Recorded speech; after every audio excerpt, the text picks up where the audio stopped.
Hello my dear students, welcome to the first video lecture of human reproduction in which we will be going to discuss about male reproductive system.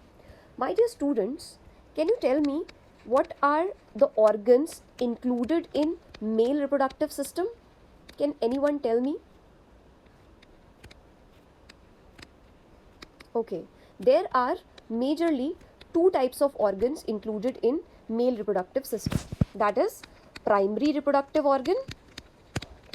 What is it, बच्चों? Primary reproductive organ and secondary reproductive organ. Okay, now what are primary reproductive organ and what are secondary reproductive organ?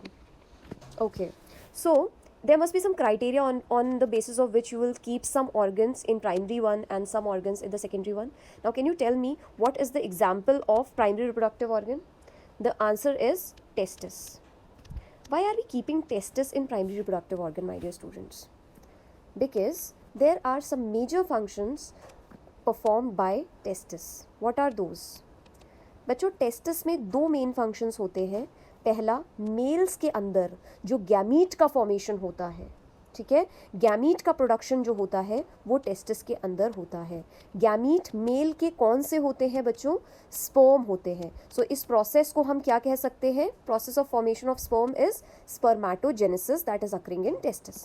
Now second function which is occurring in testis is males के जो sex hormone है वो testis के through secrete होते हैं. Secrete sex hormone, जो कि mails का मेन सेक्स हार्मोन कौन सा है बच्चों? टेस्टोस्टेरॉन. कौन सा है बच्चों मेल का मेन सेक्स हार्मोन? टेस्टोस्टेरॉन, जिसका दूसरा नाम आप मुझे बता सकते हैं. इसका सेकेंड नेम है androgen. What is it? It is also known as androgen. Okay, then my dear students, now we will come on secondary reproductive organ. बच्चों हम सेकेंडरी रिप्रोडक्टिव ऑर्गन में क्या क्या इंक्लूड कर सकते हैं? बाकी जितने भी ऑर्गन्स आपके आते हैं वो सब सेकेंडरी में आएंगे. जैसे कि टेस्टिस से निकलता है एक ट्यूब जिसे हम बोलते हैं vas deferens. Okay okay, then comes ejaculatory duct. vas difference opens into ejaculatory duct. Then further penis आएगा, the male copulatory structure. Copulation means release of semen, right? Release of sperms in female genital tract and sperms are present in semen. Okay, then we can also add epididymis in it also, and the male sex accessory gland. जैसे कि male accessory glands में क्या आते हैं बच्चों? Seminal vesicle, seminal vesicle आ जाएगा, ठीक है. और क्या आएगा? Prostate gland. और क्या आएगा बच्चों? Cowper's gland. ये तीन ग्लैंड जो हैं ये एसेसरी ग्लैंड्स हैं. कौन से ग्लैंड्स हैं बच्चों? एसेसरी ग्लैंड मेल्स के अंदर. ओके, नाउ इसके अलावा आप इसमें स्क्रोटम को भी इंक्लूड कर सकते हो. So I can write scrotum also. Scrotum भी हम लिख सकते हैं. स्क्रोटम के अंदर टेस्टिस प्रेजेंट होता है, so you can write scrotum also. So these are the secondary reproductive organ. Now what is the function of secondary reproductive organ? बच्चों मेल्स के अंदर जितने भी सेकेंडरी सेक्शुअल कैरेक्टरिस्टिक्स हैं उनका मेंटेनेंस, स्पर्म का कंडक्शन, राइट, कोपुलेशन का function, semen का फॉर्मेशन, ये सब सेकेंडरी रिप्रोडक्टिव ऑर्गन्स कर रहे हैं. नाउ एक मेल के अंदर मान लो एक बच्चा है, मेल बॉय है, उसमें प्यूबर्टी कब आती है ना? What is puberty? प्यूबर्टी क्या होता है? जब एक बच्चा 13 से मतलब लाइक 13 to 16 ईयर्स की अगर हम बात करें एक मेल्स के अंदर, तो प्यूबर्टी आती है 13 to 16 years of age. So puberty क्या होता है? Due to release of testosterone, testosterone hormone के रिलीज होने की वजह से बच्चों क्या होता है कि मेल्स के अंदर कुछ चेंजेस आते हैं. जैसे उनकी आवाज़ में चेंज आ जाना, बियर्ड का फॉर्मेशन, राइट. इसके अलावा और क्या क्या चेंजेस होंगे? मस्कुलेचर आ जाना, बॉडी हेयर्स का आ जाना, राइट. सो ये सब चेंजेस उसके अंदर क्यों आते हैं? Due to the release of hormone called testosterone, right. And इस स्टेज को बोलते हैं प्यूबर्टी, जो कि मेल्स के अंदर कौन से एज ग्रुप में आती है? 13 to 16 ईयर्स. मतलब इट में वेरी, किसी में 13 पे भी आ जाएगा, किसी में 14, 15 एंड देन 16 पे भी आ सकता है, राइट. सो इसे कहते हैं puberty. We will study about puberty in details further. Okay, now I will make the structure of male reproductive system. So my dear students, as I told you, एक in male reproductive system 1 pair of testis is present. Okay, so बच्चों ये हो गया अपने पास testis. Okay, इस testis से बहुत ही थिन डक्ट्स निकलती हैं.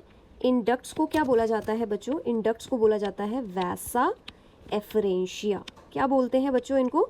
वैसा एफरेंशिया. अब ये जो वैसा एफरेंशिया है बच्चों, ये ओपन होती है हाईली कॉइल्ड स्ट्रक्चर में, जो कि ऐसा कॉमा शेप दिखता है. सो ये जो है बच्चों, this is a highly coiled comma shaped structure. इसे बोला जाता है एपिडाइडमिस या epididymis. Okay, so this is epididymis. ये जो एपिडिडाइमिस है ये बच्चों काफ़ी कॉइल्ड आपका ट्यूब में ओपन होता है. इस ट्यूब को बोला जाता है वैस डिफरेंस. क्या बोला जाता है बच्चों इस ट्यूब को? This tube is known as vas difference.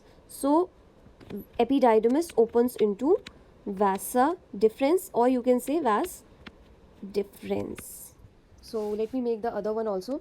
So this is बच्चों, ये क्या है? ये टेस्टिस हो गया. ओके, देन इसमें डायरेक्टली एपिडाइडमिस बना देते हैं. सो ये हो गया हमारे पास एपिडाइडमिस. ओके, सो ये आ गया एपिडाइडमिस, एंड एपिडाइडमिस से निकलता है वैस डिफरेंस. ओके, सो ये हो जाएगा वैस डिफरेंस. सो दिस इज वैस deferens. So this is testis, this is epididymis. Okay बच्चों, एपिडाइडमिस और टेस्टिस को मिला के टेस्टिकल कहा जाता है. क्या कहा जाता है बच्चों? टेस्टिकल. और इस टेस्टिकल से क्या निकल रहा है? ये दिस इज वैस डिफरेंस. ओके, नाउ अब बहुत ध्यान से सुनिए कि दो ये जो आपके 1 सेकेंड. सो ये जो आपका वैस डिफरेंस है और दोनों तरफ के वैस डिफरेंस जो होंगे ना बच्चों, ये आगे जाके डायलेट हो जाते हैं. क्या हो जाते हैं बच्चों? ये आगे जाके दीज गेट डायलेटेड, ये डायलेट हो जाएंगे. एंड डायलेट होने के बाद कोई भी डक्ट आप देखेंगे, अगर कोई भी डक्ट डायलेट होती है बच्चों, तो उसको हम एम्प्यूला बोलते हैं. सो ये डायलेट होके जो स्ट्रक्चर बनाते हैं इसको बोला जाता है ampulla. Now vas deferens gets dilated to form ampulla, my dear students. After this ये एम्प्यूला जो है, ये इसकी डक्ट और सेमाइनल वेसिकल, ये जो मैंने दो स्ट्रक्चर साथ में बनाए हैं, ये क्या है? Male accessory gland, seminal vesicle. क्या है बच्चों? मेल एसेसरी ग्लैंड, जिसे बोलते हैं हम सेमिनल वेसिकल. सो ये हो गया सेमिनल वेसिकल. ये दोनों डक्ट आपस में ज्वाइन हो जाएंगी एंड मिल के जो ये डक्ट बनाती है इसे बोला जाता है बच्चों इजैक्यूलेटरी डक्ट. क्या बोलते हैं बच्चों इसको? Ejaculatory duct. Now after this ejaculatory duct एक दूसरे नेक्स्ट ग्लैंड में ओपन होती है जिसको बोला जाता है प्रोस्टेट ग्लैंड. बच्चों आपको देखने में लग रहा होगा कि ये दो ग्लैंड है, but actually prostate gland single ही रहता है. ये जो मैंने आपको ग्लैंड बना के दिखाया है ये सिंगल ग्लैंड है. सेक्शनल कटिंग की वजह से वो ऐसा लग रहा है. So this is prostate gland. मैं दूसरा एक साइड व्यू आपको दिखाऊंगी, उसमें आप देख पाओगे कि ये सिंगल ग्लैंड होता है. ओके, नाउ ये जो डक्ट है फिर ओपन होती है आपकी यूरिथ्रा में. लेकिन यूरिथ्रा में ओपन होने से पहले एक पेयर ऑफ ग्लैंड यहाँ पे और छोटा सा प्रेजेंट है जिसे बोला जाता है, क्या बोलते हैं बच्चों? हमने और भी नाम लिखा था, बल्बो यूरिथ्रल ग्लैंड भी बोल सकते हो आप इसे, और काउपर्स ग्लैंड भी बोल सकते हो आप. सो दिस इज काउपर्स ग्लैंड या फिर you can say bulbo urethral gland. After this ये जो बल्बो यूरिथ्रल ग्लैंड है ये ओपन होगा इस डक्ट में, एंड ये जो डक्ट मैं बना रही हूँ बच्चों इसको बोलते हैं यूरिथ्रा. क्या बोलते हैं बच्चों इसको? This is known as 1 second. So this duct is known as बच्चों urethra. Okay, after this urethra जो होती है बच्चों वो इस तरीके से आपकी ओपन हो जाएगी आगे जाके, एंड ये जो स्ट्रक्चर बनता है इसे बोलते हैं ग्लैंस पेनिस. क्या बोलते हैं बच्चों इसको? Glans penis. पेनिस क्या होता है? Penis is the copulatory structure. Copulatory structure का मतलब होता है जो कि कोपुलेशन में हेल्प करे. कोपुलेशन मतलब release of sperm in female genital tract. Okay, so glans penis ये हो गया. आगे का portion of penis is known as glans penis. Penis में कुछ इरेक्टाइल टिश्यूज प्रेजेंट होते हैं. जब हम डिटेल में पेनिस के बारे में पढ़ेंगे then we will study about them. So ये जो इरेक्टाइल टिश्यू है बच्चों, ये इरेक्टाइल टिश्यू इस तरीके से मैं आप लोगों को दिखा रही हूँ. सो ये हो गया इरेक्टाइल टिश्यू एंड ये हो गया स्पर्म, सॉरी पेनिस, राइट. सो ये जो है ये स्ट्रक्चर पेनिस का हो गया. नाउ इस पेनिस के स्ट्रक्चर पे आगे की तरफ एक स्किन का फोल्ड प्रेजेंट होता है बच्चों. इस फोल्ड को बोला जाता है फोर स्किन. क्या बोला जाता है बच्चों इसको? Four skin. Okay, so four skin, इस जगह पे कुछ ग्लैंड भी प्रेजेंट होते हैं बच्चों. इन ग्लैंड को बोलते हैं प्रीप्यूस ग्लैंड, क्योंकि आगे वाला एरिया ये प्रीप्यूस कहलाता है. So these are known as prepuce gland या प्रीप्यूटियल ग्लैंड भी कहलाते हैं। ये जो प्रीप्यूटियल ग्लैंड है बच्चों, ये एक सिक्रीशन रिलीज करते हैं जिसे बोलते हैं स्मेग्मा, जिसकी वजह से सीमेन में जो ओडर आता है वो इसकी वजह से ही आता है। सो ये आ गया स्मेग्मा जो कि प्रीप्यूटियल ग्लैंड सिक्रीट करते हैं। So this is the structure of male reproductive system. So ये स्ट्रक्चर रहेगा। So now my dear students, आप देख सकते हैं ये एनसीईआरटी वाला डायग्राम हमने यहाँ पे शेयर किया हुआ है। सो माय डियर स्टूडेंट्स, देखिए यहाँ पे in humans we have a pair of testis. इस पेयर ऑफ टेस्टिस से कुछ आपके थिन वेसिकल्स निकल रही हैं, वेसल्स निकल रही हैं, जिन्हें हम बोलते हैं वैसा एफरेंशिया। वैसा एफरेंशिया से देन ये आपका comma shaped highly coiled structure निकलता है जिसे एपिडाइडमिस बोला जाता है। And then epididymis opens into vas highly coiled structure जिसे हम वैस डिफरेंस बोलते हैं। सो बच्चों ये हो गया वैस डिफरेंस। टेस्टिकुलर लोब्यूल्स के बारे में बच्चों मैं आपको टेस्टिस का इंडिविजुअल जो डायग्राम है उसमें बताऊंगी कि क्या होता है। सो नाउ इधर से भी वैस डिफरेंस आपका आ रहा है एंड यहाँ से भी वैस डिफरेंस आप देख रहे होंगे आ रहा है। नाउ ये वैस डिफरेंस आगे जाके डायलेट हो जाता है एंड इट फॉर्म्स, ये जो आपका डायलेटेड फॉर्म है इसे हम एम्प्यूला बोलते हैं। नाउ ये एम्प्यूला की जो डक्ट है बच्चों, ये किसके साथ में ओपन हो रही है? सेमाइनल वेसिकल के साथ में ये ओपन हो रही है एंड सेमाइनल वेसिकल देन ये आपका प्रोस्टेट ग्लैंड यहाँ पे प्रेजेंट है। एज यू कैन सी ये प्रोस्टेट ग्लैंड है। देन प्रोस्टेट ग्लैंड के बाद यहाँ पे बल्बो यूरिथ्रल ग्लैंड आता है एंड देन ये आप देख सकते हो डक्ट कौन सी है? यूरिथ्रा की डक्ट है। So this is urethra my dear students, ये यूरिथ्रा हो जाएगी। और यूरिथ्रा के बाद ये जो आगे का पोर्शन है इसे हम क्या बोलते हैं? This is known as glans penis and glans penis के ऊपर जो स्किन प्रेजेंट है इसको बोला जाता है फोर स्किन। सो ये आपका स्ट्रक्चर है एंड ऑब्वियसली जो मेल रिप्रोडक्टिव सिस्टम है उसका लोकेशन को अगर मैं यूरिनरी ब्लैडर के साथ में, urinary bladder is a part of excretory system, so अगर आप उसके साथ में देखेंगे तो इस तरीके से पीछे की तरफ ये यूरिनरी ब्लैडर प्रेजेंट होता है और इसमें से ये वेसल्स जो इसमें से जो ये डक्ट्स निकल रही हैं इन्हें हम यूरेटर बोलते हैं। सो दिस इज कौन सा व्यू है? ये डायग्रामेटिक आपका व्यू है मेल रिप्रोडक्टिव सिस्टम का। Okay my dear students, so ये एनसीईआरटी का डायग्राम है। You have to see NCERT ने क्या डायग्राम में क्या लेबलिंग की हुई है। नाउ अब मैं सेकंड डायग्राम जो आपको बताने वाली हूँ my dear students, that is sectional view. Okay, मतलब साइड से जो व्यू दिखता है। सो ऑब्वियसली आपने अभी पहले डायग्राम में देखा था टेस्टिस जो होते हैं मेल्स में, पेयर ऑफ टेस्टिस प्रेजेंट होते हैं, बट ये सेक्शनल साइड व्यू है। सो ऑब्वियसली आपको इसमें एक टेस्टिस दिखेगा। सो ये हो गया बच्चों टेस्टिस। ओके, टेस्टिस से ये आपका क्या दिख रहा है? This is epididymis. So this is testis and ये एपिडाइडमिस है। मगर बच्चों एक ध्यान से चीज़ देखिए कि जो ये टेस्टिस है, ये टेस्टिस एक सैक लाइक स्ट्रक्चर में इस तरीके से बाहर की तरफ, बॉडी के बाहर की तरफ प्रेजेंट है। इसका क्या मतलब है? इसका मतलब ये है कि टेस्टिस जो होता है ये बॉडी के बाहर, आपका नॉर्मल बॉडी के बाहर, एब्डोमिनल पार्ट के बाहर प्रेजेंट होता है, इसलिए इसको हम क्या बोलते हैं? Extra abdominal testis. क्या बोलते हैं बच्चों? This is known as extra abdominal. Okay, abdomen के बाहर, extra is outside. Okay, now क्यों ये प्रेजेंट है एब्डोमिन के बाहर? क्योंकि टेस्टिस के अंदर जो स्पर्म्स बन रहे हैं वो हमारी बॉडी के टेम्परेचर पे नहीं बन सकते माय डियर स्टूडेंट्स, तो उनको हमारी बॉडी के टेम्परेचर से 2 to 2.5 degree Celsius less temperature चाहिए होता है। दैट्स वाई ये टेस्टिस जो है स्क्रोटम में प्रेजेंट है। अदरवाइज अगर ये इंट्रा एब्डोमिनल होता तो स्पर्म का फॉर्मेशन हो ही नहीं सकता है। एक डिसऑर्डर होता है जिसमें टेस्टिस बाहर नहीं आ पाता है स्क्रोटम में, जिसे क्रिप्टोर्किडस बोलते हैं।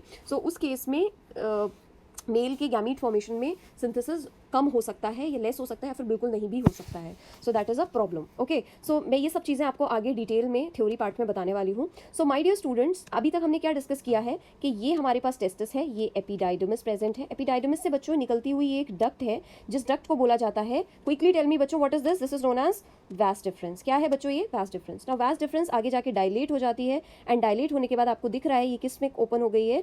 एम्प्यूला में ओपन हो गई है। So this is ampulla. Okay my dear students, so ये हो जाएगा एम्प्यूला पार्ट। नाउ मैंने आपको लास्ट डायग्राम में भी बताया था कि एम्प्यूला जो है ये मिलता है किसके साथ में? सेमाइनल वेसिकल के साथ में, टू फॉर्म इजैकुलेटरी डक्ट। सो यहाँ पे देखो बच्चों, ये हो गई आपकी, this is seminal vesicle. Okay, so seminal vesicle और एम्प्यूला दोनों की डक्ट ओपन हो रही है एक डक्ट में जिसे हम क्या बोलते हैं? Ejaculatory duct. What is it बच्चों? Ejaculatory duct. Can you see that? So this is ejaculatory duct. Now ejaculatory duct के पीछे देखो, मैंने आपको बोला था ना सिंगल होता है प्रोस्टेट ग्लैंड, तो ये देखो बच्चों सिंगल प्रोस्टेट ग्लैंड प्रेजेंट है। ये प्रोस्टेट ग्लैंड की डक्ट भी पीछे की तरफ से किस में ओपन हो रही है? ये ओपन होती है इसमें, एंड ये आपका आ जाएगा डक्ट. सो ये एक डक्ट है, ये एक डक्ट है. I think it's not visible. So ये एक डक्ट है, ये आपकी डक्ट इधर ओपन हो जाएगी. नाउ ये डक्ट आगे बढ़ेगी तो आपको यहाँ पे वन पेयर ऑफ ग्लैंड दिख रहा होगा which is known as bulbourethral gland. So bulbourethral gland की भी डक्ट इसमें ओपन हो जाएगी. एंड देन फाइनली ये आपका क्या आ जाएगा, दिस इज यूरेथ्रा, जो कि किसके अंदर प्रेजेंट है, मेल कोपुलेटरी स्ट्रक्चर में, जिसे हम पेनिस बोलते हैं.